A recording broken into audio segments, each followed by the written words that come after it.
What started as a simple hobby to try and save some money, you develop a passion for making beer, a passion for beer styles, and as the scale of the hobby grew, it suddenly became licensed, and I was able to share it with people in the community.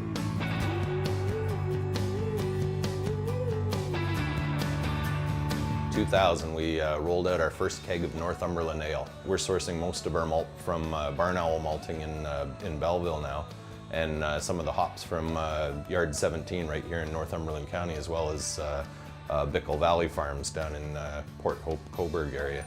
We've had a lot of support from economic development locally, and a lot of mentorship as we've gotten things going. We utilize the Ontario Agri-Food Ventures Centre for a little bit of processing and for a lot for food safe storage and cold storage. It's just the sort of thing that as you're developing and you see voids in the facilities that you have available, there are solutions. Reaching out to economic development, it's surprising how simple some of those things seem to become.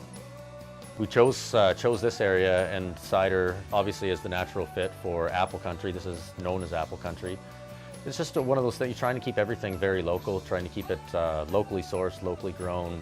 We're selling it every year. I think it's an appreciation of a local product, knowing where your food comes from, where your drink comes from. We're actually adding dry hops to their ciders and wet hops to really give cider a new flavor and a new smell, which led us to actually doing a collaborative brew earlier this year with Empire Cider, Church Key Brewing Company, William Street Brewing Company.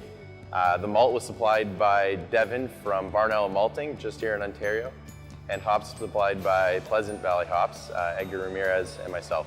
We all came together, we all created a truly local beer, which was all within 75 kilometers of the brewery at William Street Brewing Company, to produce something that was just totally different. I think it draws attention to, that we can source these products and do this here without having to go outside to do things. These are people now who are my friends. So in that context, socially and personally, it's very rewarding. Beyond that, it gives me an accessibility to a level of professionalism that I don't necessarily get from larger vendors, a level of care that comes through what Brandon does with his plants. From a more kind of marketing perspective, it's something that people respond to very well. People respond to the notion of supporting not just a local brewer, but a local designer, a local grower, a local restaurant, with all of the people that we work with. I mean, people want to spend their money locally. The whole industry is based on this nature of collaboration.